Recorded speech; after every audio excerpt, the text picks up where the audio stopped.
Everyone, এই দেখো মা এখন দুপুরবেলা কাপড় কাচ্ছে। এই দেখো কেন বলো তো?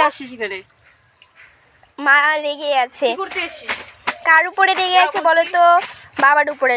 মা এখন বলছিল যে আমি বাবাকে বলেছিল আমি কি চরুঙ্গি যাব, তো বাবা বললো হ্যাঁ যা আসো। তারপর মা রেডি হয়ে গেছে। তারপর বাবা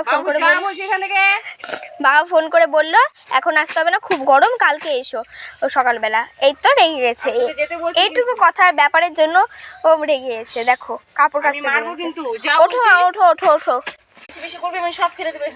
ওঠো ওঠো ওঠো ওঠো, রাগ করেন না, ওঠো ওঠো না মা, ওঠো। দিল আমি বলছি ওঠো ওঠো না, দিল ওঠো মা, ওঠো ওঠো, রাগ করেন না। বাবাকে ফোন করবো কি এখন? তোর কপালে